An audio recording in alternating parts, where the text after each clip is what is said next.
Le mardi matin se levait gris sur l'avenue des Champs-Élysées lorsque Clarisse Dubois descendit du bus bondé, à la hauteur du numéro 2300. Ses mains tremblaient en tenant l'anse de son sac en tissu usé, où elle gardait une enveloppe marron qu'elle portait depuis des semaines, comme si c'était l'objet le plus précieux du monde. À 26 ans, Clarisse avait l'apparence de quelqu'un qui connaissait bien le sens du mot « lutte ». Ses cheveux étaient attachés en un chignon simple. Ses ongles courts révélaient des années de travail comme aide ménagère, et la robe en coton bon marché qu'elle portait était propre mais visiblement délavée par d'innombrables lavages. Elle s'arrêta un instant sur le trottoir, observant le va-et-vient pressé des cadres en costumes impeccables, des femmes élégantes avec leurs sacs de marque, tous marchant avec l'assurance de ceux qui appartenaient à ce monde. Clarisse prit une profonde inspiration. Elle n'était pas de ce monde, ne l'avait jamais été, mais aujourd'hui, elle devait y pénétrer. Aujourd'hui, elle avait un but qui dépassait sa timidité naturelle et la peur qu'elle ressentait en posant le pied sur ce territoire inconnu.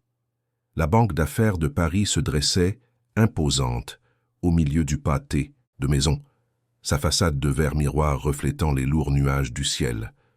Clarisse savait que ce n'était pas une banque ordinaire, c'était une institution financière exclusive qui ne servait que des clients au patrimoine millionnaire.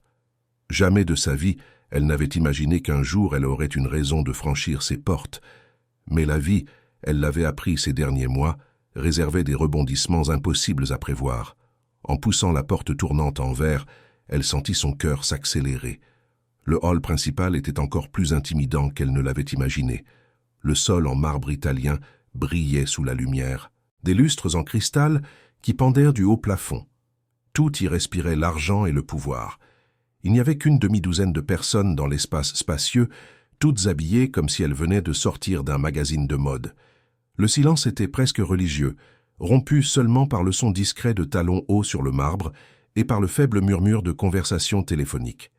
Clarisse s'approcha du comptoir d'accueil à pas hésitants. Elle serra l'enveloppe contre sa poitrine, comme si ce geste pouvait lui donner le courage qui lui manquait. Derrière le comptoir, un homme d'environ 40 ans l'observait. Son costume était d'un gris impeccable, ses cheveux parfaitement coiffés au gel, et à son poignet brillait une montre qui coûtait probablement plus que ce que Clarisse gagnait en une année entière de travail. « Bonjour, dit-elle, la voix plus faible qu'elle ne l'avait voulu. Je dois régler une question d'héritage. » Le gérant, dont la plaque d'identification le désignait comme Robert Mercier, l'examina de haut en bas. Son regard s'attarda sur les vêtements simples de Clarisse, sur ses sandales usées, sur ses mains marquées par le travail. Une ombre d'irritation traversa son visage élégant. « Héritage », répéta-t-il, le ton empreint d'incrédulité. « Et vous avez un compte dans cette banque, madame ?»« Non, répondit Clarisse, essayant de garder une voix ferme. « Mais mon père en avait un. Il est décédé il y a 8 mois et je dois régler le transfert des biens. » Robert laissa échapper un rire court et sec qui résonna dans le hall silencieux. Quelques clients tournèrent la tête dans leur direction. Clarisse sentit son visage s'échauffer de gêne. « Écoutez, mademoiselle, » dit Robert, posant ses coudes sur le comptoir et se penchant en avant avec un sourire condescendant. « Cette banque s'adresse à une clientèle très spécifique, très sélecte si vous me comprenez. Nous ne faisons pas de prêts personnels. Nous n'avons pas de compte populaire, nous ne faisons rien de ce genre. Je pense que vous avez dû vous tromper. La banque que vous cherchez se trouve plus bas, dans le prochain pâté de maison. » Clarisse sentit les larmes lui brûler les yeux, mais elle cligna rapidement pour les retenir. Elle ne pouvait pas pleurer. Pas là, pas maintenant. Elle était venue préparée à la résistance, mais pas à cette humiliation si directe et cruelle. « Je ne me suis pas trompée, monsieur, » insista-t-elle, la voix légèrement tremblante. « J'ai tous les documents ici. Si vous pouviez simplement vérifier dans le système. » Elle tendit l'enveloppe marron, mais Robert ne bougea même pas pour la prendre. Au lieu de cela, il croisa les bras et soupira avec une impatience exagérée. « Des documents, » répéta-t-il, faisant un geste dédaigneux de la main. « Écoutez bien ce que je vais vous dire. Tous les jours, des gens viennent ici avec des histoires d'héritage, de parents riches que personne ne connaissait, d'argent oublié. Et savez-vous ce que toutes ces histoires ont en commun ? Elles sont fausses. Ce sont des tentatives d'escroquerie ou alors simplement des cas de confusion mentale. » Clarisse sentit le sang lui monter au visage. « Ce n'est pas une escroquerie, monsieur. J'ai une ordonnance judiciaire, j'ai un test ADN, j'ai tout ce qu'il faut. » Robert leva les yeux au ciel. « ADN, dit-il, prononçant le mot comme si c'était quelque chose d'absurde. Et laissez-moi deviner. Vous êtes la fille d'un homme d'affaires milliardaire qui a eu une liaison secrète avec votre mère, n'est-ce pas? Et maintenant, opportunément après son décès, vous arrivez avec une histoire rocambolesque pour tenter de vous emparer d'une fortune qui ne vous appartient pas. » Les mots étaient comme des gifles. Clarisse sentit le sol se dérober sous ses pieds. Autour d'elle, d'autres clients avaient arrêté ce qu'ils faisaient et observèrent la scène avec curiosité et jugement. Elle voulait disparaître, s'évaporer, cesser d'exister à cet instant. Mais elle ne le pouvait pas. Elle était venue là pour une raison, et cette raison était plus grande que son humiliation. « Ce n'est pas ça, » murmura-t-elle, la voix presque défaillante. « Ma mère n'a jamais rien voulu de lui. Elle m'a élevée seule, travaillant comme femme de ménage à la journée, faisant le ménage dans 3 maisons différentes par jour. Elle n'a jamais demandé un sou. Ce n'est que lorsque j'ai découvert la vérité, lorsque j'ai trouvé les vieilles lettres gardées dans son armoire, que j'ai décidé de faire valoir mes droits. » Robert frappa la main sur le comptoir, faisant sursauter Clarisse. « Monsieur Henri Tavernier, qui était client de cette banque et qui, selon vous et votre père, était l'un des hommes d'affaires les plus respectés de Paris.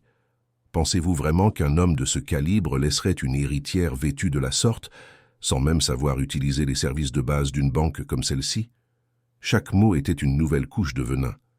Clarisse serra l'enveloppe si fort que ses doigts blanchirent. « Il ne savait pas que j'existais, dit-elle, la voix maintenant brisée. Ma mère a perdu le contact avec lui quand elle a découvert qu'elle était enceinte. Elle avait peur qu'il pense que c'était un coup monté, qu'elle était après son argent. Alors elle a simplement disparu de sa vie et m'a élevée seule. Quelle histoire commode, dit Robert avec sarcasme.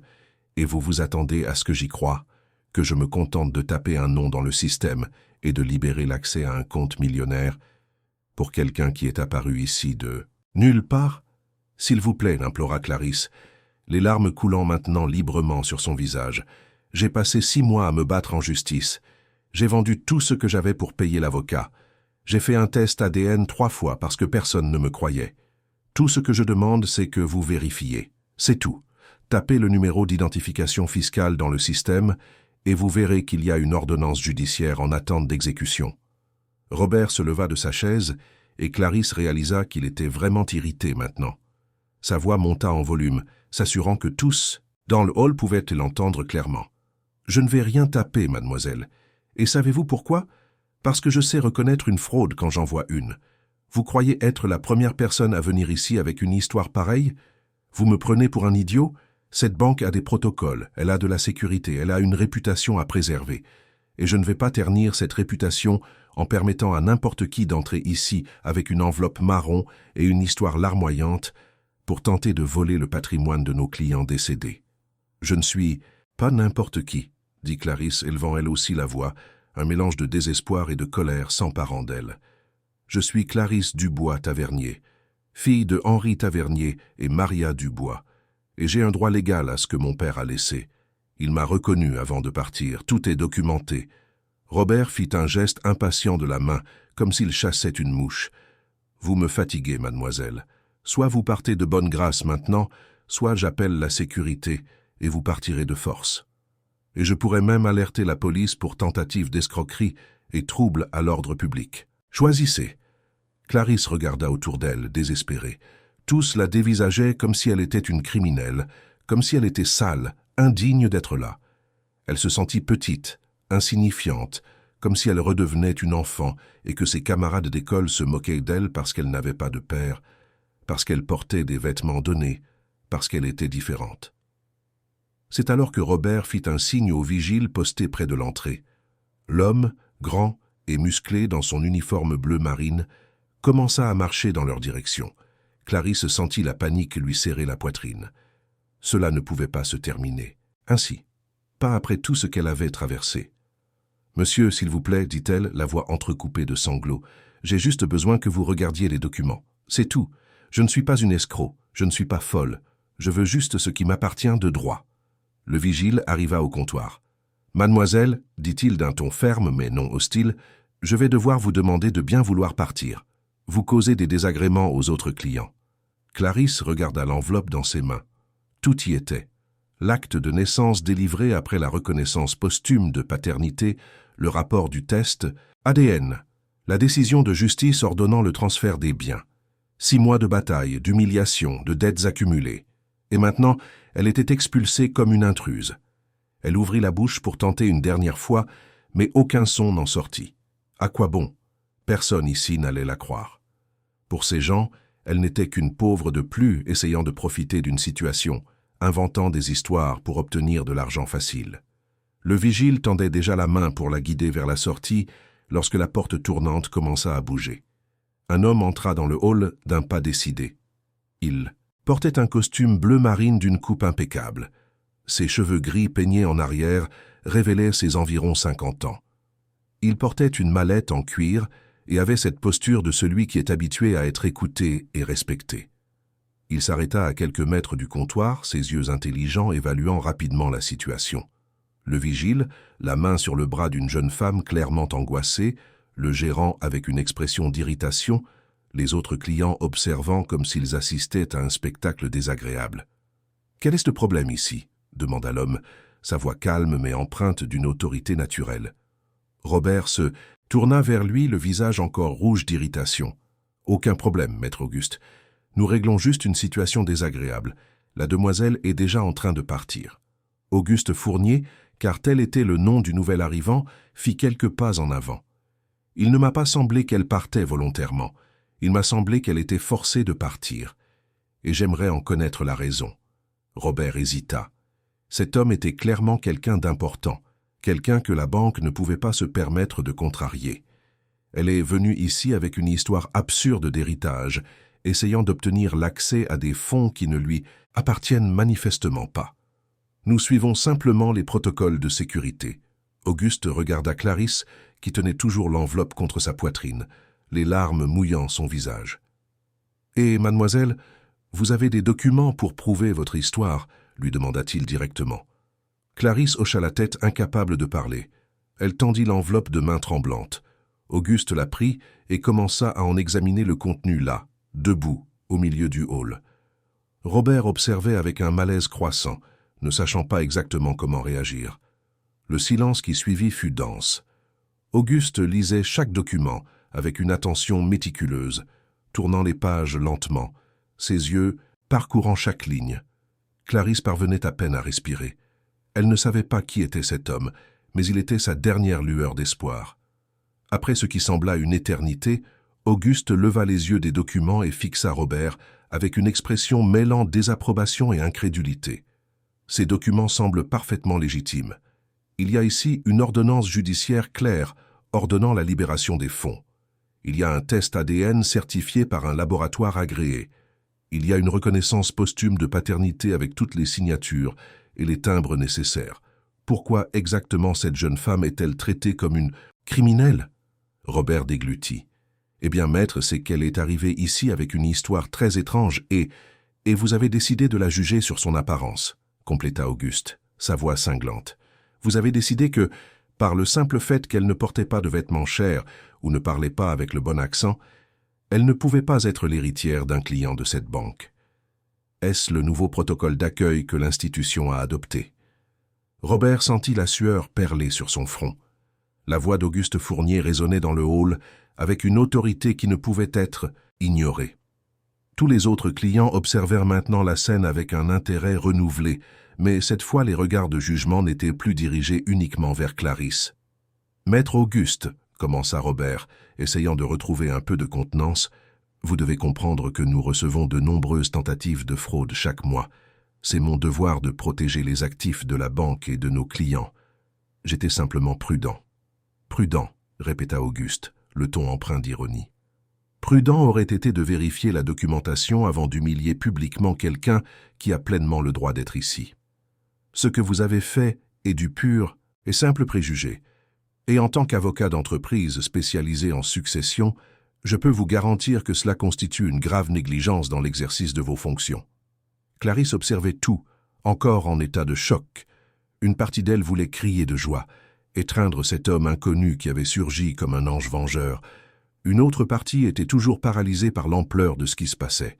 Sa vie, qui avait changé drastiquement lorsqu'elle avait découvert l'identité de son père, était sur le point de changer à nouveau de manière encore plus radicale. Auguste reporta son attention sur Clarisse et son regard sévère s'adoucit considérablement. « Mademoiselle, pourriez-vous me donner le nom complet de votre défunt père et son numéro d'identification fiscale ?» Clarisse essuya les larmes de son visage du revers de la main. « Henri-Auguste Tavernier, » dit-elle, la voix toujours tremblante. Et elle récita les chiffres du numéro d'identification fiscale qu'elle avait mémorisé après les avoir répétés tant de fois dans les notariats, les tribunaux et les cabinets d'avocats. Auguste se tourna vers Robert. « Maintenant, si ce n'est pas trop demandé, j'aimerais que vous consultiez le système et que vous vérifiez s'il y a un compte au nom de cet identifiant fiscal et s'il y a une ordonnance judiciaire en attente d'exécution. » Robert hésita une seule seconde avant de réaliser qu'il n'avait pas le choix. Les doigts légèrement tremblants, il s'assit devant l'ordinateur et commença à taper. Le silence dans la banque était absolu. Le seul son était le cliquetis rapide des touches et le faible bourdonnement de la climatisation. Clarisse s'accrocha au comptoir pour se soutenir. Ses jambes semblaient sur le point de céder. Dans son esprit, toutes les étapes qu'elle avait franchies pour arriver là passaient comme des éclairs. La découverte des vieilles lettres d'amour dans l'armoire de sa mère cachée dans une boîte à chaussures poussiéreuse. La décision de chercher cet homme qui était son père biologique, seulement pour découvrir qu'il était parti des mois auparavant. La bataille judiciaire épuisante pour prouver sa filiation. Les nuits où sa mère, Maria, pleurait doucement dans la pièce d'à côté, se reprochant d'avoir privé sa fille de connaître son père. Les dettes qu'elles avaient contractées avec des avocats, les économies de plusieurs années évaporées en frais de justice. Le visage de Robert changea progressivement à mesure qu'il lisait ce qui apparaissait à l'écran. L'irritation et l'arrogance firent place d'abord à la surprise puis à un choc authentique et finalement à ce qui semblait être de la peur. « Alors, Robert, dit Auguste calmement, rompant le silence tendu, « avez-vous trouvé quelque chose ?» Robert ouvrit et ferma la bouche plusieurs fois avant de réussir à parler. « commença-t-il la voix rauque. « Oui, il y a un compte. Un compte d'entreprise premium au nom de Henri-Auguste Tavernier. Statut inactif depuis le décès du titulaire il y a 8 mois. Et il y a une ordonnance judiciaire enregistrée il y a 3 semaines ordonnant le transfert de 70% des fonds à Clarisse Dubois Tavernier après présentation de la documentation complète et vérification d'identité. Et quel est le solde de ce compte ? Demanda Auguste, connaissant déjà la réponse, mais voulant forcer Robert à l'admettre à voix haute. Robert déglutit. 4 783 000 euros, plus des placements en fonds d'investissement totalisant environ 2 millions supplémentaires. Un murmure parcourut le hall. Clarisse sentit ses jambes finalement flancher et s'accrocha au comptoir à 2 mains. Presque 7 millions d'euros. Son esprit n'arrivait pas à traiter ce chiffre. C'était plus d'argent qu'elle ne pourrait en gagner en 10 vies entières en travaillant. Comme aide ménagère. Auguste croisa les bras et fixa Robert avec une expression dure. « Alors dites-moi, Robert Mercier, selon votre plaque d'identification, comment justifiez-vous exactement d'avoir tenté d'expulser une héritière légitime avec une documentation judiciaire complète d'un compte de près de 7 millions d'euros en basant votre décision exclusivement sur le fait qu'elle portait des vêtements simples ?» Robert ouvrit la bouche, mais aucune excuse convaincante n'en sortit. « J'ai commis une erreur de jugement. Je ne savais pas que... » « Vous ne saviez pas quoi ?» l'interrompit Auguste, sa voix maintenant assez forte pour résonner sur le marbre. « Vous ne saviez pas que des personnes modestes peuvent être des héritières légitimes. Vous ne saviez pas que votre travail est de vérifier la documentation et non de faire des suppositions basées sur l'apparence. Vous ne saviez pas que la discrimination est un crime et qu'exposer quelqu'un à une humiliation publique peut entraîner une action pour dommages et intérêts moraux. » Clarisse observait tout, encore en état de choc.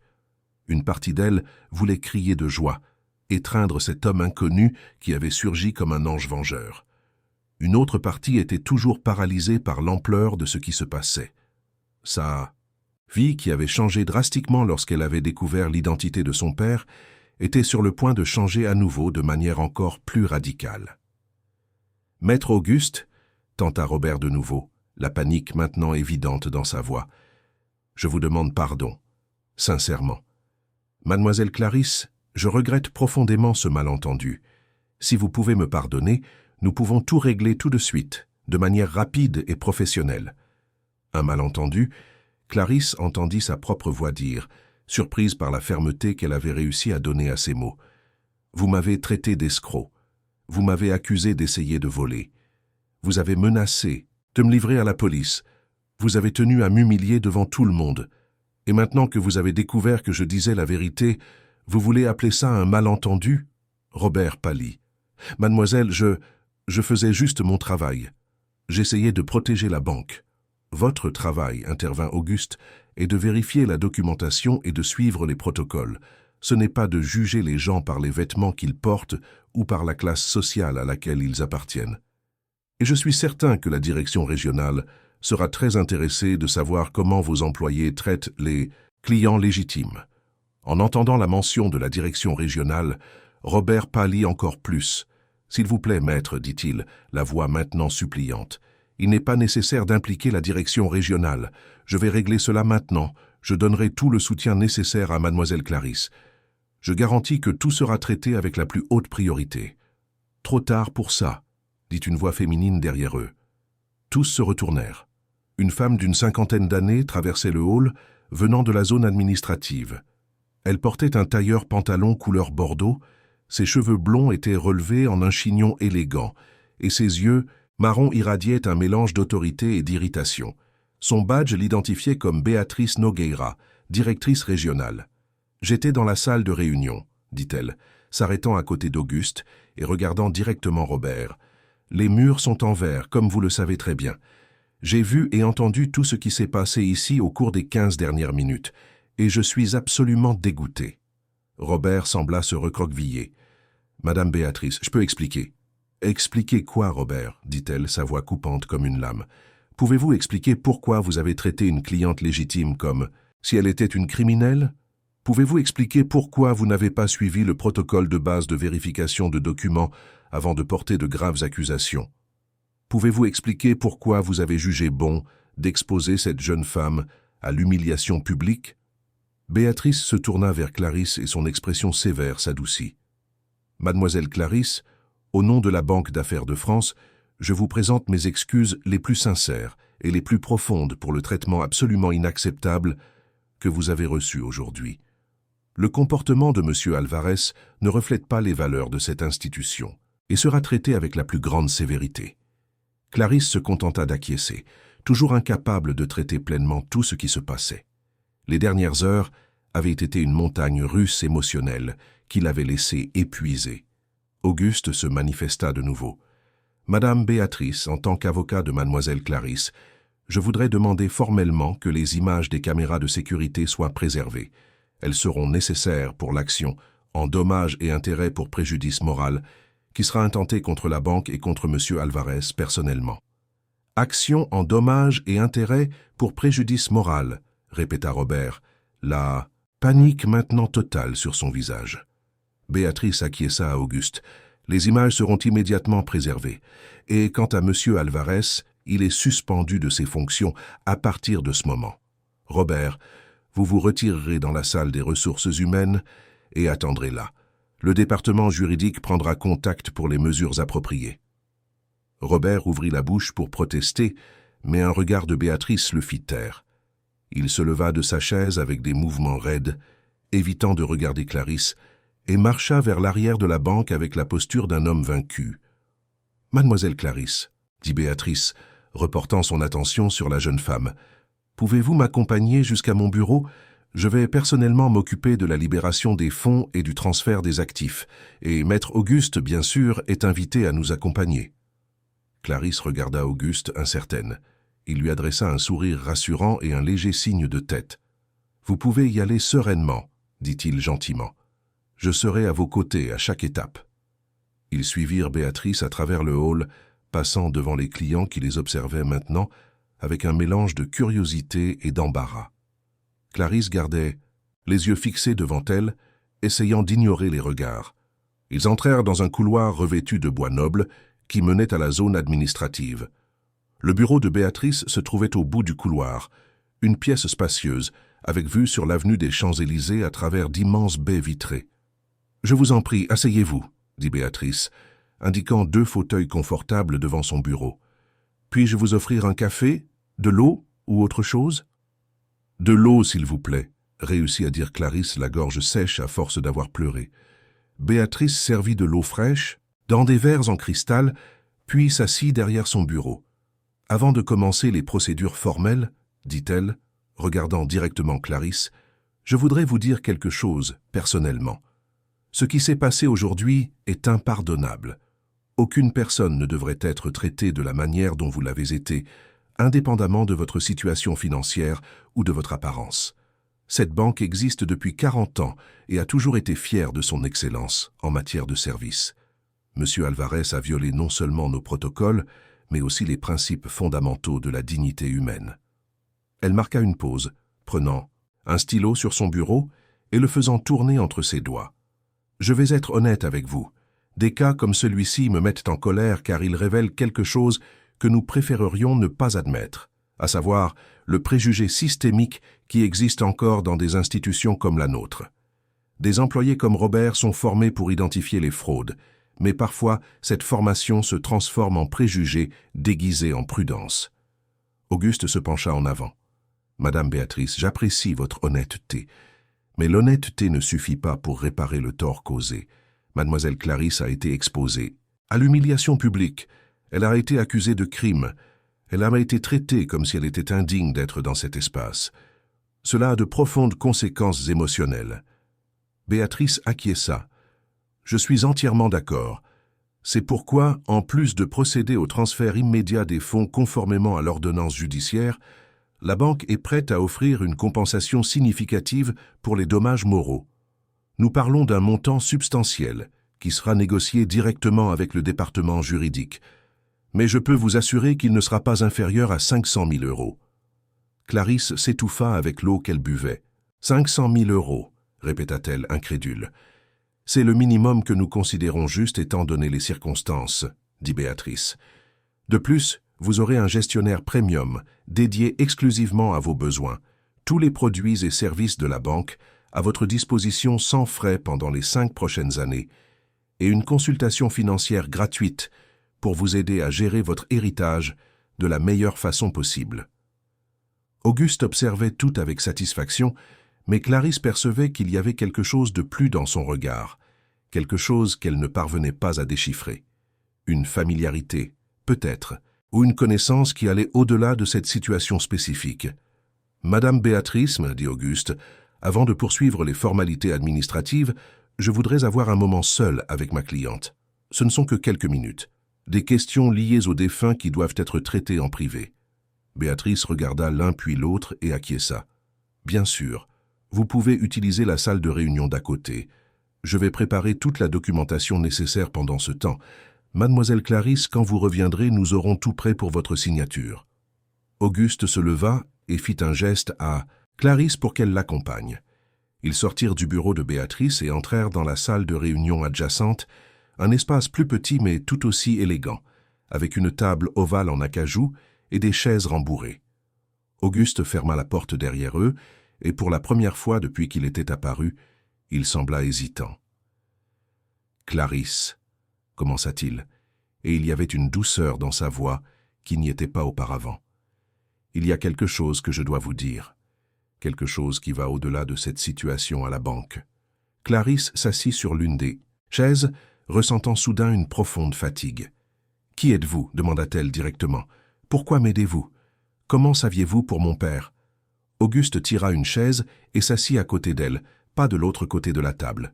Il prit une profonde inspiration avant de commencer à parler. « Mon nom est Auguste Ferreira, comme vous le savez déjà.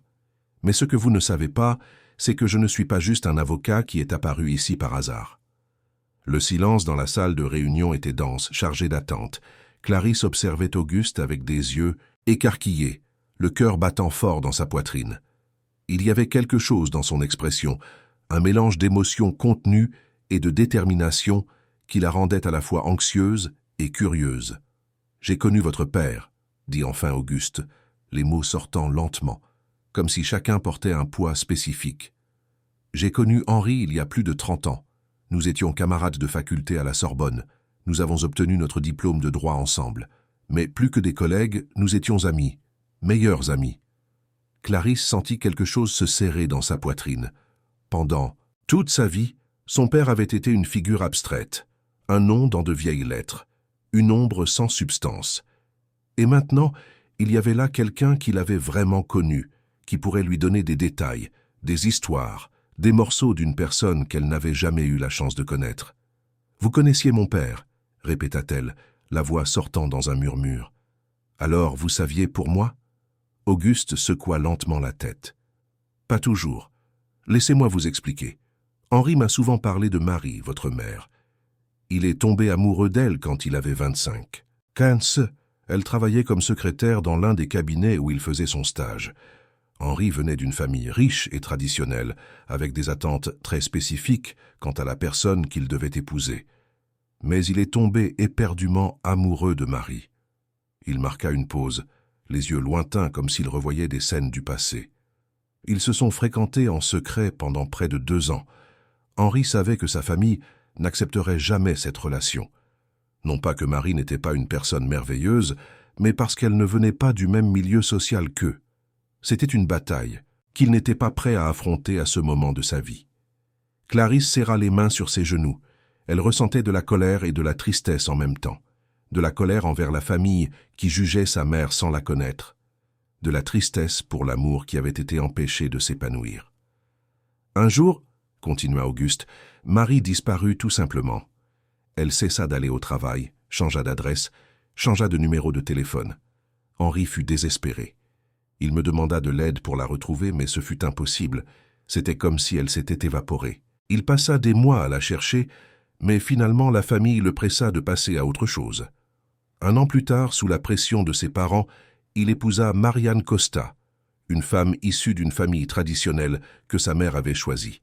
« Et il n'a jamais su que ma mère était enceinte, » dit Clarisse. « Ce n'était pas une question, c'était une constatation. »« Non, » confirma Auguste. « Marie ne lui a jamais dit.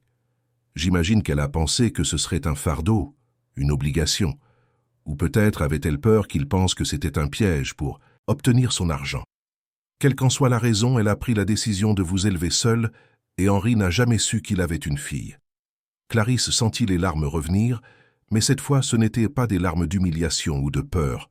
C'étaient des larmes de perte, de deuil pour quelque chose qui n'avait jamais eu la chance d'exister. « Ma mère, » dit-elle d'une voix étranglée, « a toujours parlé si bien de lui, même quand les choses étaient difficiles. Quand nous travaillions les 2 quarts pour payer le loyer, elle n'a jamais dit un mot méchant à son sujet. Elle disait qu'il était un homme bon piégé dans un monde qu'il n'avait pas choisi. » « C'était exactement ça, » dit Auguste doucement. Henri était brillant, prospère, riche, mais il était aussi profondément malheureux. Le mariage avec Marianne était une façade. Ils n'ont pas eu d'enfant, non pas parce qu'ils ne le voulaient pas, mais parce qu'il n'y avait tout simplement pas d'amour là. C'était une union de convenance, de nom de famille et de fortune, pas de cœur. Il s'arrêta de nouveau comme s'il décidait combien il devait en révéler davantage. Puis, il y a 2 ans, Henri découvrit qu'il était malade. Un cancer agressif à un stade avancé. Les médecins lui donnèrent peut-être 1 an à vivre tout au plus. Ce fut un choc brutal. Il n'avait que 52 ans, était au sommet de sa carrière et se retrouva soudain confronté à sa propre mortalité. Clarisse essuya ses larmes du revers de la main. Et c'est là qu'il décida de chercher ma mère. Auguste acquiesça. Il vint me voir et me dit qu'il avait une chose à faire avant de partir. Il fallait qu'il retrouve Marie. Il fallait qu'il sache ce qui s'était passé, pourquoi elle avait disparu. J'ai engagé des détectives privés. Cela a pris 4 mois, mais finalement nous l'avons retrouvée. 4 mois, répéta Clarisse. C'était il y a combien de temps? Il y a 1 an et demi, plus ou moins, répondit Auguste. Les enquêteurs découvrirent que Marie vivait dans une maison simple dans l'est de Paris, travaillant comme femme de ménage à la journée, et qu'elle avait une fille de 25 ans. Vous, Clarisse sentit le sol bouger sous elle. 1 an et demi. Son père avait découvert son existence 1 an et demi auparavant, et elle n'avait découvert son identité que 8 mois plus tôt, quand elle avait trouvé les lettres dans l'armoire de sa mère. Quand Henri reçut cette information, continua Auguste, il s'effondra, littéralement. Il passa 3 jours enfermé dans son bureau, refusant de parler à quiconque sauf à moi. Il avait une fille qu'il n'avait jamais connue, qui avait grandi sans père, qui avait connu le besoin pendant qu'il vivait dans des manoirs et conduisait des voitures importées. La culpabilité qu'il ressentit fut dévastatrice. « Mais il n'est pas venu nous chercher, » dit Clarisse, et il y avait une pointe de ressentiment dans sa voix. « S'il savait où nous étions, pourquoi n'est-il pas venu ?» Auguste soupira profondément.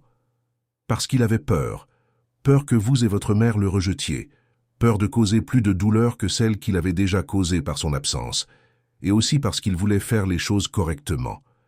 Il m'a cherché pour entamer tout le processus légal de reconnaissance de paternité, pour s'assurer que vous seriez son héritière légitime, que vous auriez droit à tout ce qu'il avait construit. » Il marqua une pause, sa voix devenant plus émue. Henri disait qu'il ne pouvait pas changer le passé, il ne pouvait pas récupérer les 25 ans qu'il avait perdus, mais il pourrait garantir que votre avenir serait sûr. Il a vendu des actifs, réorganisé des investissements, mis en place une structure financière solide. Tout pour vous.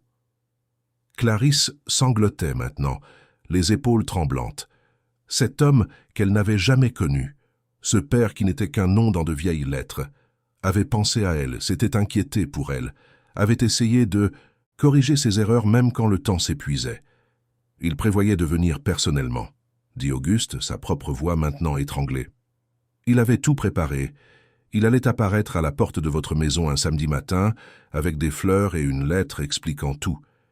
Mais la maladie a progressé plus vite que les médecins ne le prévoyaient. Au cours des derniers mois, il pouvait à peine sortir du lit. Clarisse leva ses yeux mouillés de larmes. « A-t-il beaucoup souffert ?» Auguste hésita avant de répondre. « Oui, il a souffert. Physiquement, la maladie fut brutale. Mais la souffrance émotionnelle fut encore pire. Il est parti en sachant qu'il avait une fille qu'il n'avait jamais serrée dans ses bras, jamais entendu la voix, jamais vu sourire. Les derniers jours, il ne parlait que de vous. Il demandait comment vous étiez, si vous lui ressembliez, si vous aviez hérité de certaines de ses caractéristiques. « Pourquoi ne nous avez-vous pas cherchés avant ?» demanda Clarisse, la voix maintenant plus ferme malgré les larmes. « Si vous saviez pour moi, si vous vous occupiez de tout, pourquoi avez-vous attendu jusqu'à aujourd'hui ?»« Parce qu'il me l'a demandé, » répondit simplement Auguste. « Henri a fait une dernière demande avant de partir.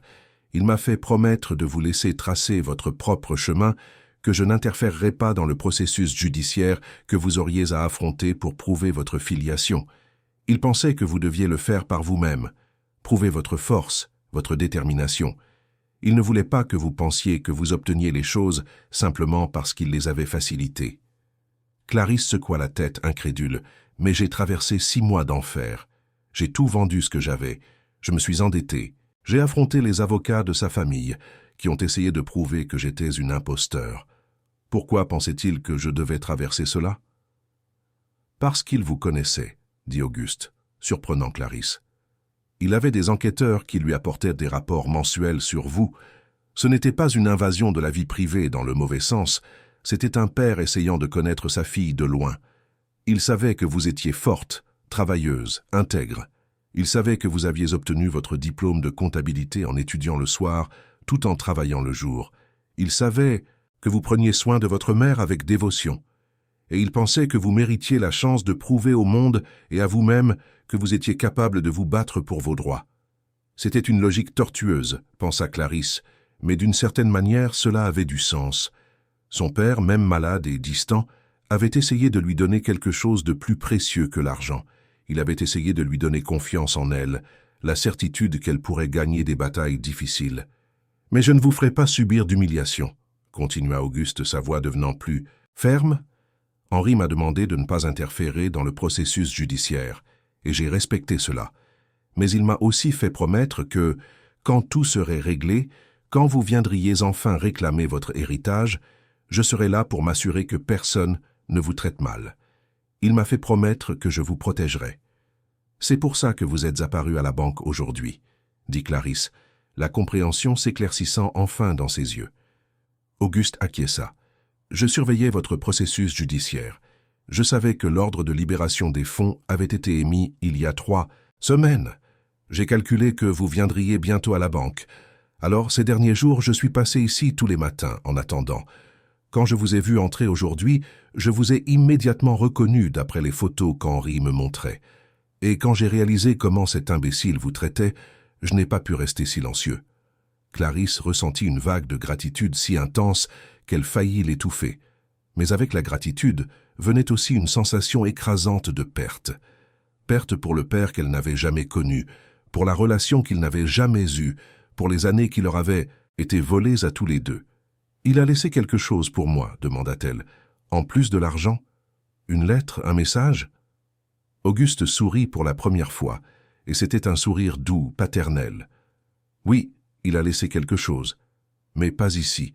C'est dans son coffre-fort personnel, au sous-sol de cette banque. J'ai la clé et l'autorisation de vous y emmener.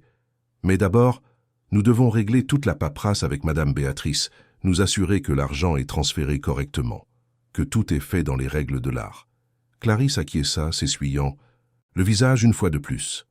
Elle était émotionnellement épuisée, mais elle ressentait aussi une sorte de paix commencer à s'installer dans son cœur. Ce n'était pas la fin heureuse qu'elle aurait choisie. Elle n'avait pas son père en vie pour l'embrasser et le connaître, mais elle avait quelque chose.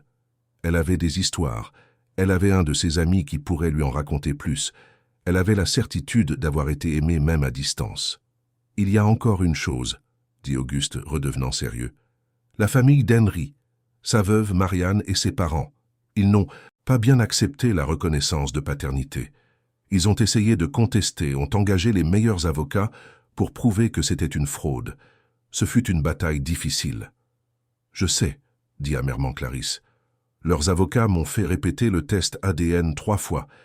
Ils m'ont soumise à des interrogatoires cruels, ont tenté de détruire la réputation de ma mère, ont insinué qu'elle était une aventurière qui avait tout manigancé. » Auguste serra les lèvres en une ligne fine. « J'aurais voulu intervenir à ce moment-là, mais j'avais promis à Henri de ne pas le faire. Ce fut l'une des choses les plus difficiles que j'ai jamais faites. Vous regardez souffrir cela de loin, sans pouvoir aider directement. »« Et maintenant ?» demanda Clarisse, l'inquiétude teignant sa voix. « Vont-ils essayer d'annuler la décision judiciaire? Vont-ils continuer à me harceler? » ?»« Ils ne peuvent pas, » dit Auguste avec conviction. « Le jugement est définitif. Il n'y a plus de recours possible. Et de plus, Henri a tout très bien documenté. Il y a des vidéos enregistrées par lui expliquant sa volonté. Il y a des lettres. Il y a toutes sortes de preuves que la reconnaissance était légitime et désirée. Ils peuvent ne pas aimer, mais ils devront accepter. » Auguste et Clarisse restèrent silencieux pendant quelques instants, chacun perdu dans ses propres pensées. Finalement, Auguste se leva et tendit la main à Clarisse. « Allons-y, » dit-il gentiment.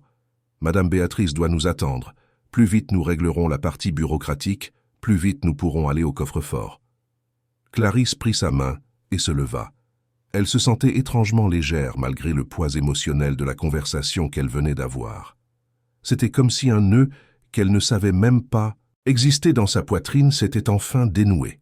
Ils retournèrent au bureau de Béatrice, qui les attendait avec une pile de documents organisés sur la table. « Mademoiselle Clarisse, » dit Béatrice dès qu'ils entrèrent, « j'ai tout préparé ici. Il y a beaucoup de papiers à signer, mais je vais vous expliquer chacun d'eux calmement. Il n'y a pas d'urgence. Nous pouvons prendre tout le temps nécessaire. » Durant les 2 heures qui suivirent, Clarisse signa document après document. Autorisation de virement, acte d'acceptation de succession, formulaires fiscaux, ouverture de nouveaux comptes, procuration pour qu'Auguste agisse en tant qu'avocat et conseiller financier. Béatrice expliquait chaque point patiemment, s'assurant que Clarisse comprenait exactement ce qu'elle signait. Tout au long du processus, Béatrice a maintenu un ton respectueux et attentionné qui contrastait de manière frappante avec le traitement que Clarisse avait reçu de Robert. La directrice régionale a également présenté formellement le gestionnaire premium, qui serait dédié à Clarisse, un homme nommé Fernand Dubois, âgé d'environ 35 ans, qui s'est montré serviable et professionnel. « Mademoiselle Clarisse, » dit Fernand lors de sa présentation, « ce sera un honneur de travailler avec vous. Je suis à votre entière disposition 24 heures sur 24, 7 jours sur 7. Quel que soit votre besoin, vous pouvez m'appeler directement à ce numéro. » Il lui tendit une carte de visite avec des lettres dorées en relief. Outre le transfert des fonds, poursuivit Béatrice, nous procédons également au transfert des placements en fonds d'investissement. Le docteur Auguste et Fernand travailleront ensemble pour s'assurer que vos actifs sont gérés au mieux, maximisant vos rendements tout en maintenant la sécurité du capital. Clarisse se contenta d'acquiescer. L'ampleur des chiffres était difficile à appréhender, près de 7 millions d'euros. C'était plus d'argent qu'elle n'en avait jamais gagné de toute sa vie, plus d'argent qu'elle ne pourrait en dépenser même en vivant confortablement pendant des décennies. Sa mère n'aurait plus jamais besoin de nettoyer la maison d'étrangers. Elle-même n'aurait plus jamais besoin de se lever à 5 heures du matin pour prendre 3 bus pour aller au travail. Il y a aussi la question de l'indemnisation pour les dommages moraux subis aujourd'hui, dit Béatrice, sa voix devenant plus sérieuse. Comme je l'ai mentionné précédemment, la banque offre 500 000 euros. Mais si le docteur Auguste considère ce montant insuffisant, nous sommes ouverts à la négociation. Auguste se pencha en avant. Le montant est juste comme point de départ, dit-il. Mais je voudrais ajouter quelques conditions. Premièrement, que M. Robert Mercier soit formellement licencié, et pas seulement suspendu. Deuxièmement, que la banque mette en œuvre un programme de formation obligatoire sur les préjugés et la discrimination pour tous les employés. Troisièmement, qu'il y ait un audit interne pour vérifier si d'autres clients ont été traités de manière similaire par le passé. Béatrice n'hésita pas. « J'accepte toutes les conditions. Monsieur Mercier sera licencié pour faute grave dès aujourd'hui.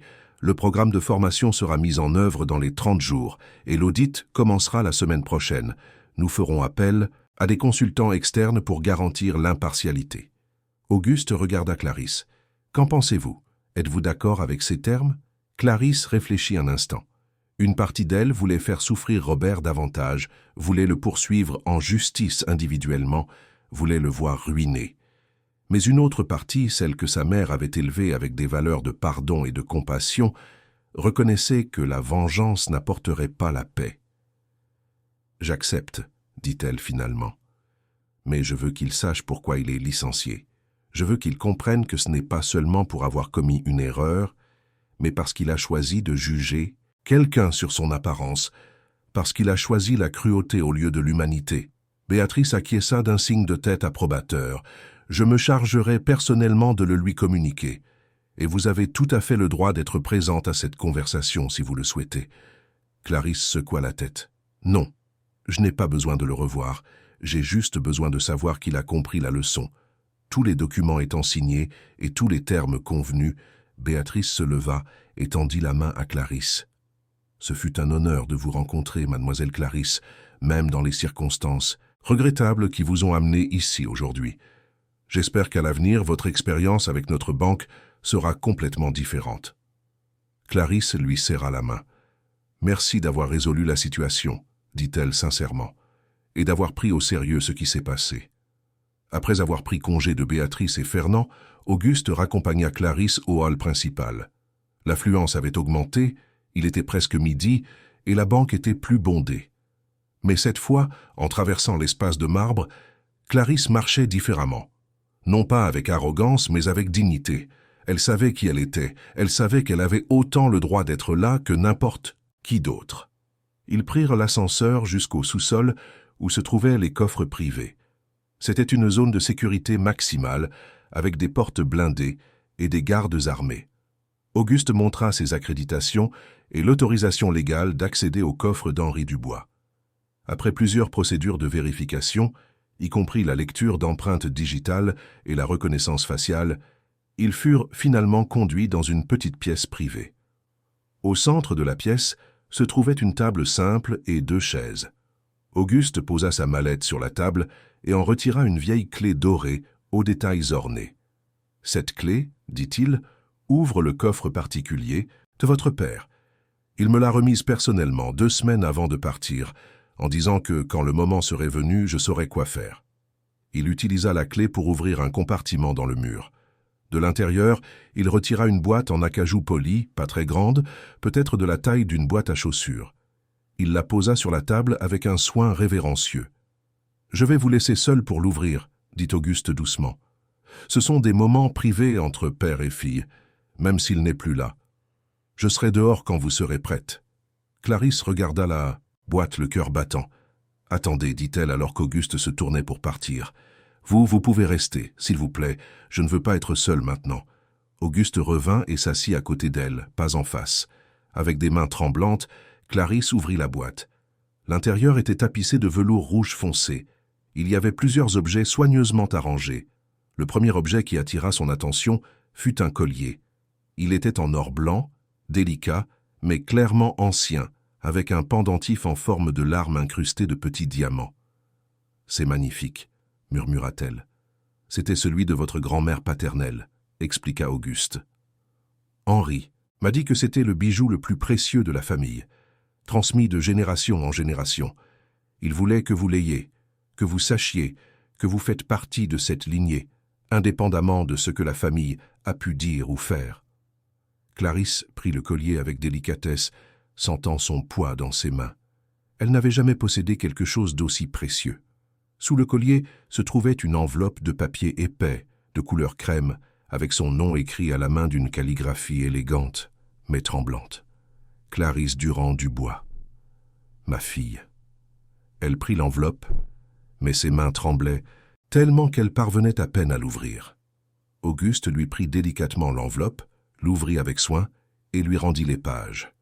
C'étaient 3 feuilles de papier, couvertes de la même écriture tremblante, clairement écrite par quelqu'un de très malade. Clarisse commença à lire et les larmes se mirent immédiatement à couler, brouillant quelques-uns des mots. « Ma chère Clarisse, » commençait la lettre, « j'écris ces mots sachant que je n'aurai jamais la chance de vous les dire personnellement, et c'est la plus grande tristesse de ma vie. Je suis votre père, Henri, et bien que je ne vous ai jamais connu, je vous aime avec une intensité qui me surprend et me dévaste à parts égales. J'ai découvert votre existence trop tard, lorsque les enquêteurs m'ont apporté la nouvelle que Marie, l'amour de ma jeunesse, avait eu une fille, ma fille. J'ai ressenti une joie si grande que mon cœur malade a failli ne pas y résister. Mais avec la joie est venue une culpabilité écrasante. 25 ans. 25 ans pendant lesquels vous avez grandi sans père, pendant lesquels vous avez lutté, souffert, eu besoin, tandis que je vivais une vie de privilèges que je ne méritais pas. Clarisse dut s'arrêter de lire, un instant sanglotant. Auguste posa une main douce sur son épaule, lui offrant un réconfort silencieux. « Je veux que vous sachiez, » la lettre continuait, « que votre mère fut le grand amour de ma vie. J'ai été lâche quand j'ai laissé ma famille m'éloigner d'elle. J'ai été lâche quand j'ai choisi l'approbation sociale au lieu du véritable amour. Cette lâcheté m'a coûté une vie entière de bonheur et vous a coûté, à vous et à Marie, bien plus encore. Il n'y a pas de mots suffisants pour exprimer mes regrets. Les enquêteurs m'ont parlé de vous, de votre ardeur au travail, de votre intégrité, de votre force, de la façon dont vous avez pris soin de votre mère quand elle est tombée malade, travaillant à 3 emplois pour payer son traitement, de la façon dont vous avez repris vos études le soir, déterminé à avoir une meilleure éducation. Chaque détail que j'ai appris m'a rempli de fierté et de douleur. Fierté parce que vous êtes tout ce que je voudrais qu'une fille soit. Douleur parce que je n'ai pas été là pour vous soutenir, pour vous guider, pour simplement vous serrer dans mes bras et vous dire que je vous aime. L'argent que je vous laisse n'est que de l'argent. Il ne peut pas acheter les années perdues, il ne peut pas remplacer ma présence. Mais j'espère qu'il pourra vous donner la sécurité, qu'il pourra vous permettre, à vous et à votre mère, de vivre avec dignité, de réaliser des rêves que vous avez peut-être abandonnés par nécessité. J'ai demandé à Auguste de ne pas interférer dans votre processus judiciaire parce que je croyais que vous aviez besoin de prouver au monde, et surtout à vous-même, que vous êtes assez forte pour vous battre pour vos droits. Mais je lui ai aussi demandé d'être là quand vous réclameriez votre héritage pour s'assurer que personne ne vous traite avec irrespect. Auguste est mon frère de cœur. Faites-lui confiance comme je lui fais confiance. Il vous guidera, vous protégera, de la manière dont je n'ai pas pu le faire. Le collier qui se trouve dans cette boîte a appartenu à ma mère, votre grand-mère Hélène. C'était une femme forte et bienveillante qui vous aurait aimé profondément. Je veux que vous le portiez et que vous vous souveniez que vous portez en vous la force des femmes qui vous ont précédé. Vous n'êtes pas seulement la fille d'une femme de ménage courageuse, vous êtes aussi la descendante d'une lignée de femmes qui ont affronté l'adversité et ont prévalu. Il y a aussi dans cette boîte quelques photos de moi à différentes étapes de ma vie. Nous n'avons pas de souvenirs ensemble, mais j'espère que ces images pourront vous donner une idée de qui j'étais. J'espère que vous pourrez les regarder et y voir quelque chose de vous-même reflété. Ma chère fille, je sais que j'ai beaucoup demandé en vous laissant lutter seule pour votre héritage, mais je croyais que vous aviez besoin de cette victoire. Vous aviez besoin de prouver que vous appartenez à n'importe quel espace que vous choisissez d'occuper, non pas parce que vous êtes ma fille, mais parce que vous êtes Clarisse, forte, déterminée, digne. Pardonnez-moi de ne pas avoir été le père que vous méritiez. Pardonnez-moi pour tous les anniversaires que j'ai manqués, pour toutes les fois où vous avez eu besoin d'une étreinte paternelle et qu'il n'était pas là.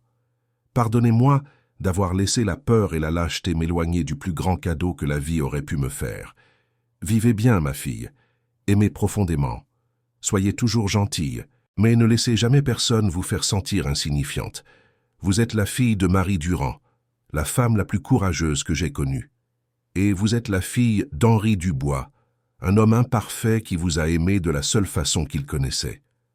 Avec tout mon amour et tous mes regrets, votre père Henri. Clarisse finit de lire et resta simplement là, tenant les pages, pleurant silencieusement. Auguste ne dit rien, resta juste à ses côtés, la laissant tout assimiler à son propre rythme.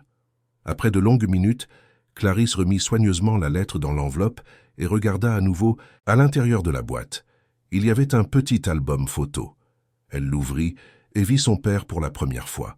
Des photos de lui jeune, souriant, plein de vie. Des photos de lui plus âgé, plus sérieux, les yeux révélant un poids invisible. Sur la dernière photo, il était visiblement malade, maigre, pâle, mais il y avait quelque chose de doux dans son expression, comme s'il avait enfin trouvé la paix. « Il était beau », dit Clarisse, traçant son visage sur la photo du doigt. « J'ai ses yeux. »« Oui », confirma Auguste, la voix rauque d'émotion, et son sourire aussi. Henri avait l'habitude de dire qu'il avait un sourire en coin, et vous avez exactement le même. Clarisse referma l'album et reprit le collier. Avec des doigts encore tremblants, elle le passa autour de son cou. Le métal était froid contre sa peau, mais d'une certaine manière, il la faisait se sentir connectée, ancrée. « Je le porterai tous les jours, dit-elle, pour me souvenir de lui, pour me souvenir d'où je viens. » Auguste sourit. Il serait heureux de le savoir. Ils restèrent dans la salle des coffres quelques minutes de plus, dans un silence respectueux, comme s'ils étaient en veille. Finalement, Clarisse rangea soigneusement tous les objets dans la boîte. Désormais, sa boîte, son héritage émotionnel au-delà du financier. Quand Clarisse et Auguste sortirent enfin de la banque, il était déjà le milieu de l'après-midi. Le ciel restait nuageux, mais pour Clarisse, il semblait que le monde entier était plus lumineux. Elle serrait la boîte en acajou contre sa poitrine, protégeant son trésor le plus précieux, tandis que dans son sac, elle transportait des documents qui changeaient complètement le cours de sa vie. « Laissez-moi vous raccompagner chez vous », proposa Auguste, indiquant une voiture noire et luxueuse garée devant la banque. Son chauffeur privé était au volant. Clarisse hésita. « J'habite assez loin d'ici, dit-elle, dans le quartier de Belleville, dans l'Est parisien. Vous n'avez pas à vous déranger. »« Ce n'est pas un dérangement, » insista Auguste gentiment. « Et de plus, j'aimerais rencontrer Marie. Si elle le permet, bien sûr. Après tout, elle fut le grand amour de mon meilleur ami, et je suis curieux de finalement connaître la femme qui a tant marqué la vie d'Henri. » Clarisse sentit un pincement au cœur en pensant à sa mère. Marie ne savait encore rien de ce qui s'était passé ce jour-là. Elle pensait que sa fille était simplement allée à la banque pour régler le transfert de l'héritage, sans imaginer le drame et les émotions intenses que Clarisse avait vécues. Très bien, Clarisse accepta. Mais je dois la prévenir avant. Elle n'est pas en bonne santé, elle a un problème cardiaque et je ne veux pas qu'elle ait un choc. Pendant le trajet jusqu'à l'Est parisien, qui dura près d'1 heure dans les embouteillages de Paris, Clarisse appela sa mère. « Maman, dit-elle quand Marie répondit, il s'est passé beaucoup de choses aujourd'hui. Je vais bien, tout est réglé, mais j'ai besoin que vous soyez assise quand j'arriverai car j'ai beaucoup à vous raconter. »« Ma fille, tu me fais peur, dit Marie de l'autre bout du fil, sa voix faible révélant son état de santé précaire. Qu'est-ce qui s'est passé? Y a-t-il eu un problème à la banque? Rien qui n'ait été résolu, assura Clarisse. Mais j'amène quelqu'un avec moi. Un avocat qui, elle hésita, qui connaissait mon père. il a beaucoup de choses à nous raconter. » Il y eut un long silence de l'autre côté. Finalement, Marie dit, sa voix encore plus faible, « D'accord, ma fille, j'attendrai. » Dans la voiture, Auguste observait. Le paysage changeait progressivement. Les gratte-ciel de verre et d'acier de la Défense cédaient la place à des immeubles plus modestes, puis à des maisons simples, des rues étroites, des commerces de quartier. Belleville était un quartier ouvrier, où des travailleurs honnêtes luttaient jour après jour pour subvenir aux besoins de leur famille avec dignité. C'est là, Clarisse indiqua une rue étroite, la maison jaune avec le portail vert. Le chauffeur arrêta la voiture devant. C'était une petite maison mais bien entretenue, avec un petit jardin devant où poussaient quelques fleurs dans des pots improvisés. Le portail en fer était un peu rouillé mais récemment peint, et les murs, bien que décolorés, étaient propres. Clarisse descendit de la voiture tenant la boîte avec soin. Auguste la suivit, et elle ne put s'empêcher de noter le contraste entre lui, avec son costume cher et sa posture raffinée, et cet environnement humble. Mais il ne montrait aucun malaise ni jugement, juste un intérêt respectueux. Quand Clarisse ouvrit la porte, elle trouva sa mère assise sur le canapé usé du petit salon. Marie Durand avait 52 ans, mais paraissait plus âgée. Les années de travail acharné avaient légèrement courbé son dos, et la récente maladie cardiaque avait encore affiné son corps déjà menu. Mais ses yeux, de la même teinte brun foncé que ceux de Clarisse, brillaient toujours d'intelligence et de douceur. « Maman », dit Clarisse, s'asseyant à côté d'elle et prenant ses mains. Voici le docteur Auguste Moreau. Il était le meilleur ami d'Henri. Marie regarda Auguste avec une expression complexe, mélange de curiosité, de nervosité et peut-être une touche de tristesse. « Bonjour, docteur, » dit-elle poliment. « Asseyez-vous, s'il vous plaît. Excusez la simplicité de la maison. Votre maison est accueillante, Madame Marie, » dit Auguste sincèrement, s'asseyant dans le seul fauteuil disponible. « Et c'est un honneur de vous rencontrer, enfin. Henri a tellement parlé de vous dans les derniers mois de sa vie que j'ai l'impression de déjà vous connaître. » Marie serra la main de Clarisse, cherchant de la force. « Lui » commença-t-elle, la voix hésitante. « Il se souvenait de moi alors. Après tant d'années, il ne vous a jamais oublié, dit Auguste gentiment. Vous avez été le grand amour de sa vie, Madame Marie. Le mariage qu'il a eu n'était qu'une formalité sociale. C'était vous qu'il portait dans son cœur toutes ces années. » Les larmes commencèrent à couler sur le visage de Marie. Pourquoi ne m'a-t-il pas cherché? Quand il a su pour sa maladie, pourquoi n'est-il pas venu? Auguste se pencha en avant. Il le voulait. Il a planifié 1000 fois comment il le ferait. Mais il avait peur. Peur que vous le rejetiez après tant d'années d'abandon. Peur de causer plus de douleur. Et aussi, il hésita. Il voulait arranger les choses d'abord. Il voulait s'assurer que Clarisse soit reconnue légalement, qu'elle ait tous les droits d'héritière. « Je n'ai jamais rien voulu de lui, dit Marie, presque sur la défensive. J'ai élevé ma fille seule et avec fierté. Je n'ai jamais demandé un sou. Je sais, dit Auguste, et Henri le savait aussi. C'est précisément pour cela qu'il vous aimait tant, parce que vous étiez authentique, pas intéressé, parce que vous avez choisi de partir au lieu de le piéger avec une grossesse qu'il aurait pu interpréter comme un stratagème. » Clarisse, qui était restée silencieuse jusque-là, parla finalement.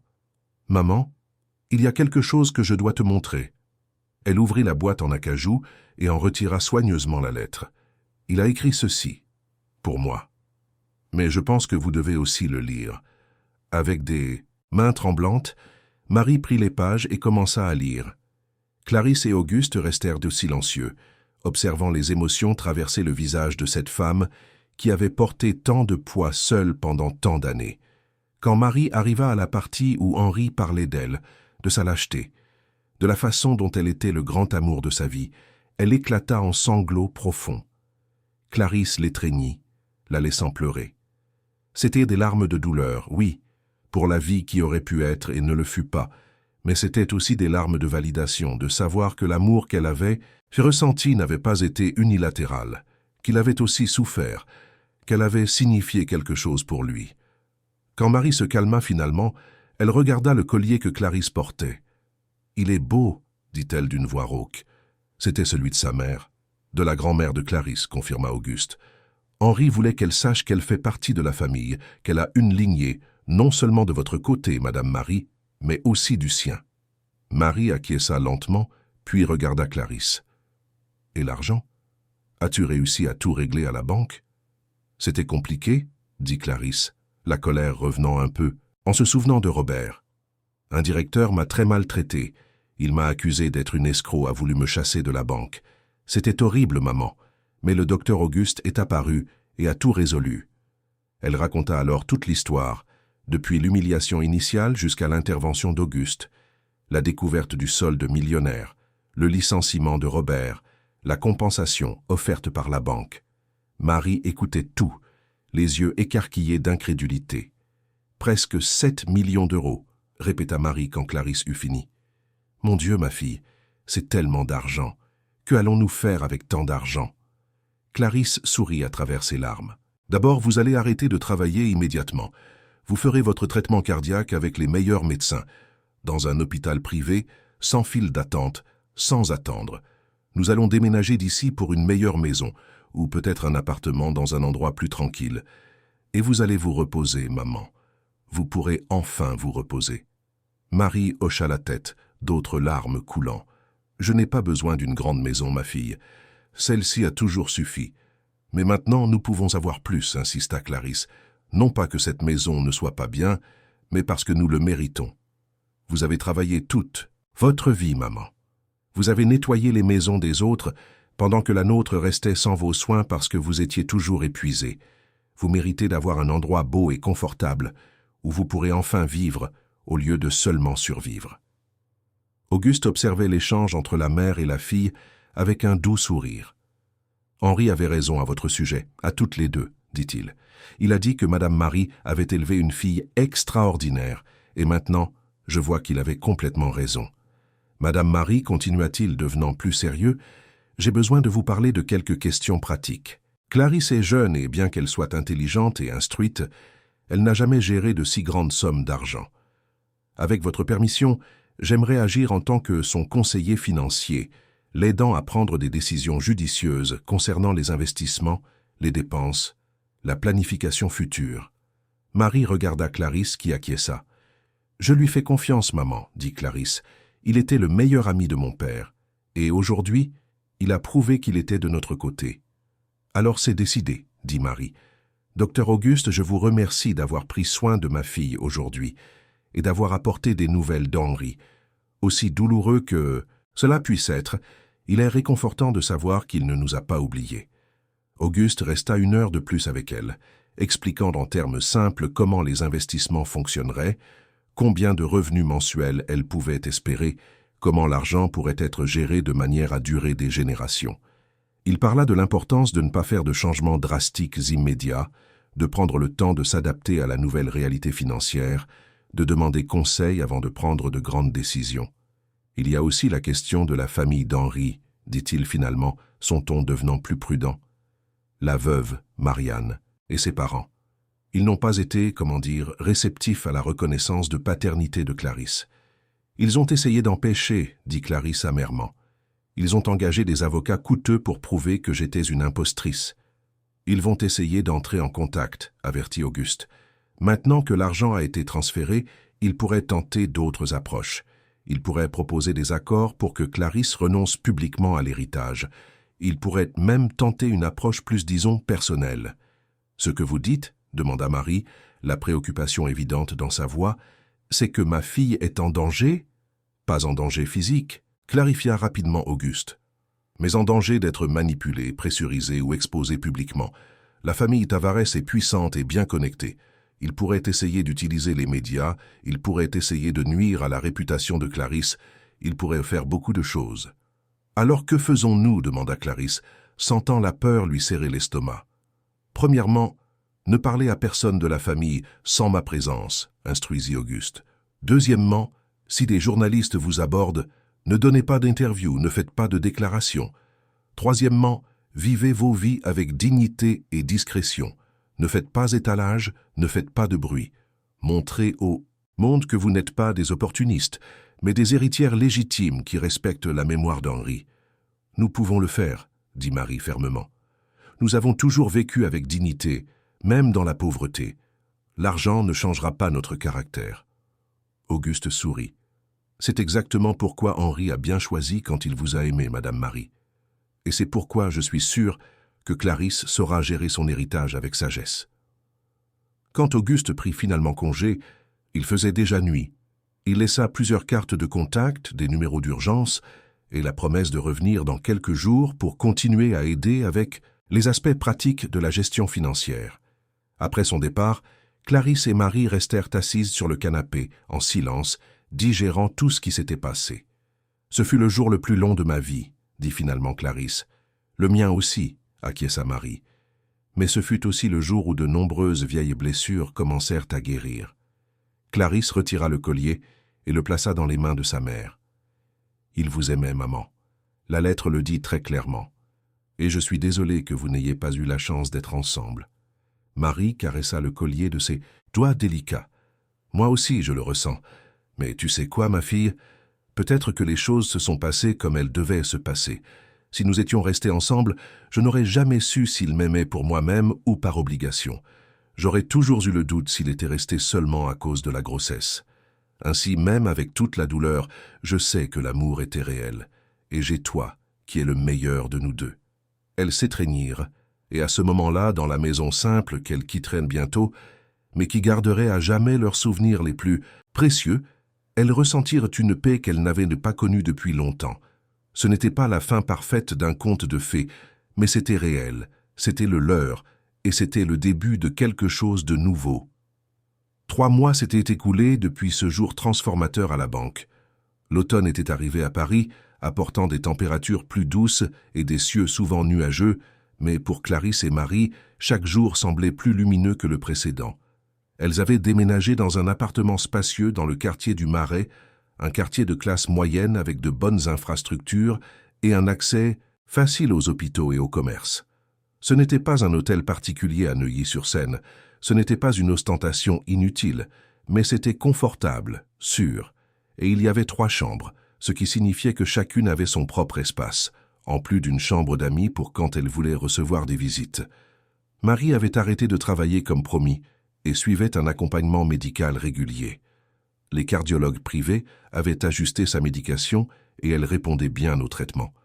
Les rides de préoccupation constante sur son visage avaient commencé à s'adoucir, remplacées par une expression plus sereine. Elle passait ses journées à s'occuper d'un petit jardin sur le balcon de l'appartement, lisant les livres qu'elle n'avait jamais eu le temps de lire et découvrant petit à petit qui était Marie Mendes en dehors d'être mère et travailleuse.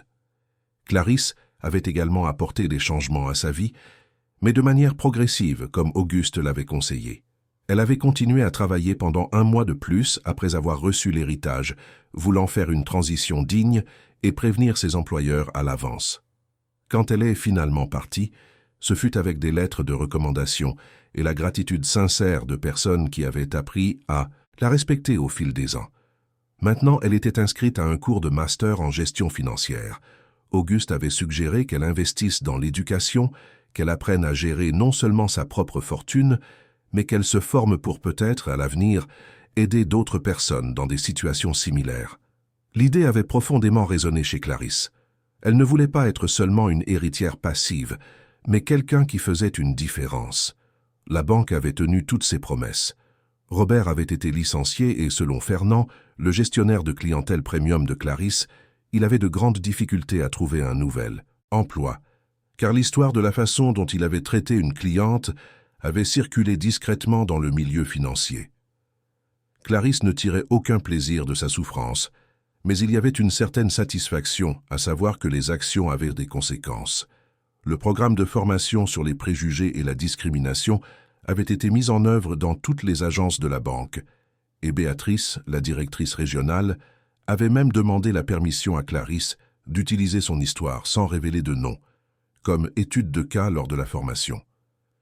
Clarisse avait accepté, espérant que son expérience pourrait éviter à d'autres de vivre la même chose. La compensation de 500 000 € avait été déposée comme convenu. Clarisse en avait utilisé une partie pour régler toutes les dettes contractées pendant la procédure judiciaire, pour offrir à sa mère quelques articles qu'elle avait toujours rêvé d'avoir, et pour créer un petit fonds de charité qui aidait les femmes chefs de famille en situation de vulnérabilité à payer des services juridiques. C'était sa façon de transformer la douleur en un but. Quant à la famille Tavares, les choses avaient été plus compliquées. Comme Auguste l'avait prévu, il y eut des tentatives de contact.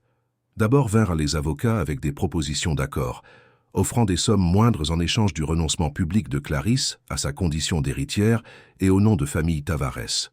Clarisse refusa catégoriquement, conseillée par Auguste. Elle n'était pas intéressée par de l'argent supplémentaire, et elle n'allait certainement pas renier sa propre identité pour réconforter des personnes qui l'avaient traitée de fraude. Puis vinrent les tentatives plus personnelles. La veuve, Marianne, était apparue à leur appartement un après-midi, sans prévenir.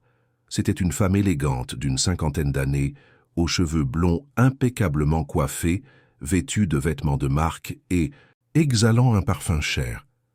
Mais dans ses yeux, il y avait quelque chose que Clarisse n'attendait pas. Ce n'était pas de la colère, c'était de la lassitude. Marie avait ouvert la porte et après un moment de tension où les deux femmes s'étaient fixées, elle avait invité Marianne à entrer. Clarisse était descendue de sa chambre et avait trouvé les deux femmes assises dans le salon, un silence inconfortable planant entre elles. « Je ne suis pas venue me disputer », avait dit Marianne, ses premières paroles. « Je ne suis pas non plus venue essayer de vous convaincre de renoncer à l'héritage. Je suis venue parce que j'avais besoin de voir de mes propres yeux la femme qu'Henri a vraiment aimée et la fille qu'il a eue avec elle. » Ce qui suivit fut une longue et douloureuse conversation. Marianne avait confessé qu'elle avait toujours su que son mariage avec Henri était une farce, que tous deux avaient accepté de vivre ce mensonge pour des raisons pratiques, familiales, sociales. Elle-même avait son propre amour du passé qu'elle avait dû abandonner. Quand Henri était tombé malade et avait commencé à parler de Marie et d'une fille qu'il venait de découvrir, Marianne n'avait pas été jalouse, elle avait été triste pour la vie qu'ils avaient tous deux gaspillée dans un mariage sans amour. « J'ai essayé d'empêcher la reconnaissance de paternité », avait admis Marianne, « parce que la famille d'Henri m'a terriblement pressurisé. Ses parents, ses frères et sœurs, tous pensaient que c'était un coup monté, que vous profitiez d'un homme mourant. Mais au fond, je crois que je savais la vérité. » Elle avait regardé directement Clarisse. « Vous avez ses yeux. » Et ce sourire de travers. « Il n'y a pas moyen de nier que vous êtes sa fille. » La rencontre s'était terminée de manière étonnamment amicale.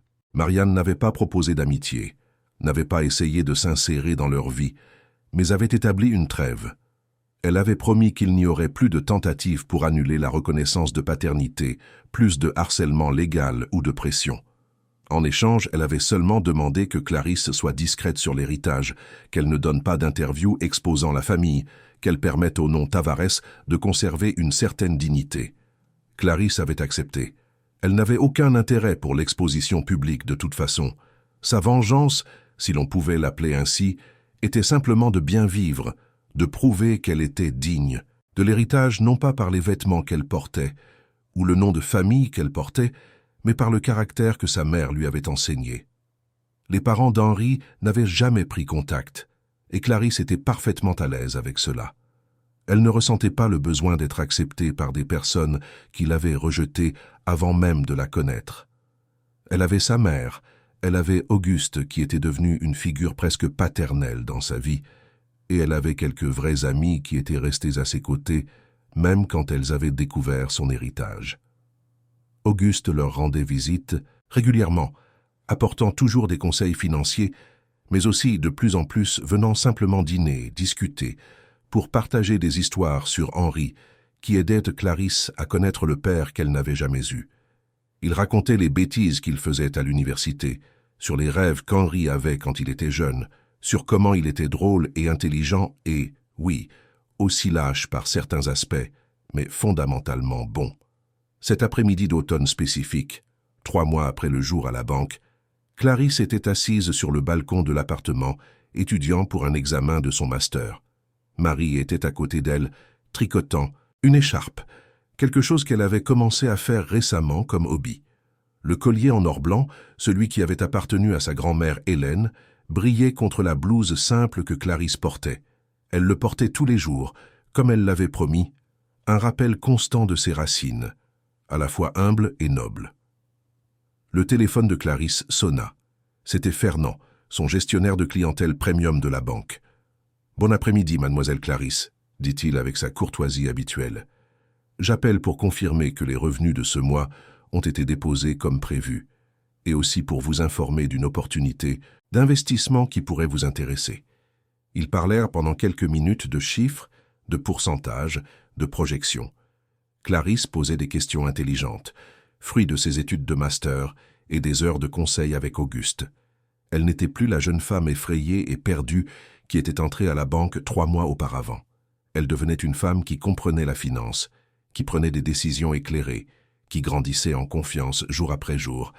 Après avoir raccroché, elle regarda sa mère. « Tu sais, maman, dit-elle pensivement, parfois cela ressemble encore à un rêve, tout ce qui s'est passé. La découverte de mon père, la bataille judiciaire, cette horrible journée à la banque, l'argent, tout. » Marie arrêta de tricoter et regarda sa fille. « Et tu regrettes d'avoir cherché ça? D'avoir ouvert cette boîte à chaussures et découvert les lettres ?» Clarisse réfléchit un long moment. « Non, dit-elle finalement, parce que même avec toute la douleur, avec toute la difficulté, maintenant je sais complètement qui je suis. Je sais d'où je viens. J'ai un nom, une histoire.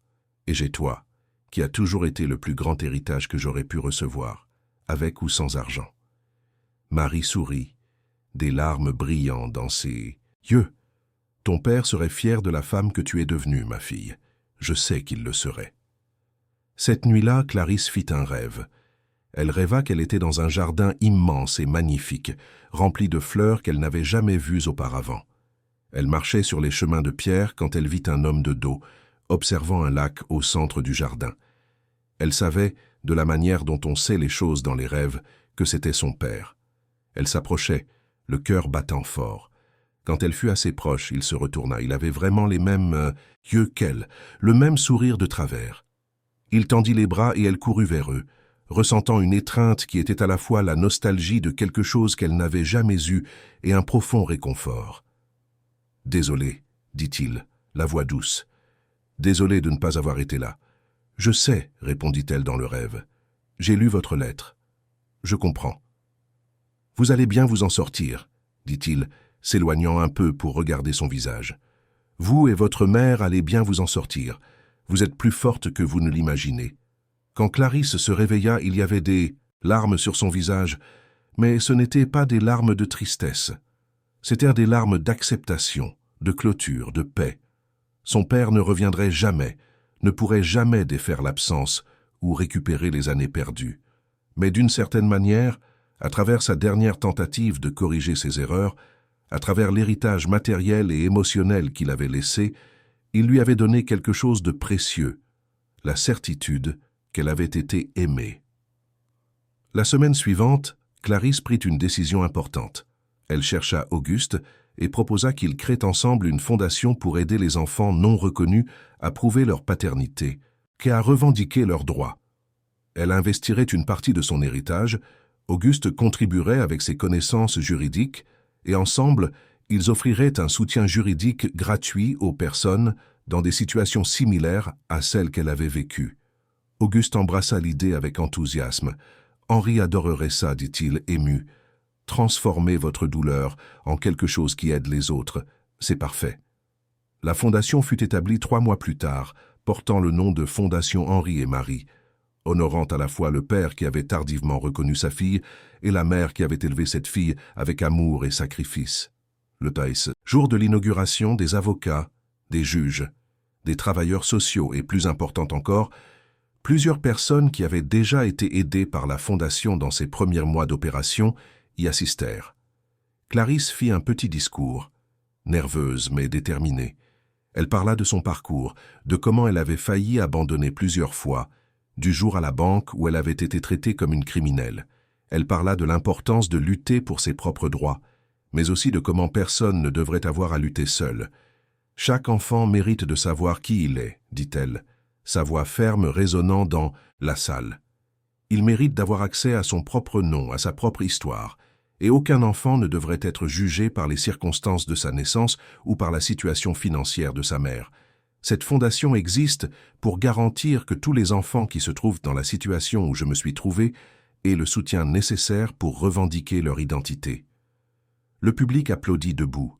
Marie, assise au premier rang, vêtue d'une robe neuve et élégante mais non ostentatoire, pleurait de fierté. Auguste, à ses côtés, avait un immense sourire sur le visage. Après l'événement, tandis qu'elle conversait avec certaines des personnes que la Fondation aidait, Clarisse réalisa quelque chose de fondamental. Le véritable héritage que son père lui avait laissé n'était pas les millions sur le compte bancaire. C'était l'opportunité de faire une différence, de transformer une histoire de douleur et d'absence en quelque chose qui apporterait justice et dignité aux autres.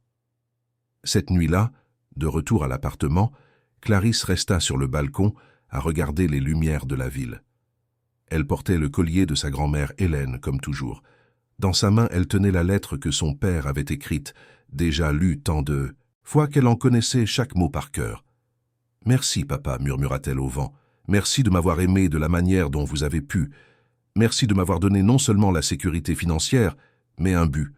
Je promets d'honorer votre mémoire, non pas par l'ostentation ou l'arrogance, mais par le travail, la dignité et la compassion. » La brise nocturne agita ses cheveux, et pendant un instant, Clarisse sentit comme une réponse, une approbation venant de quelque part au-delà de sa compréhension.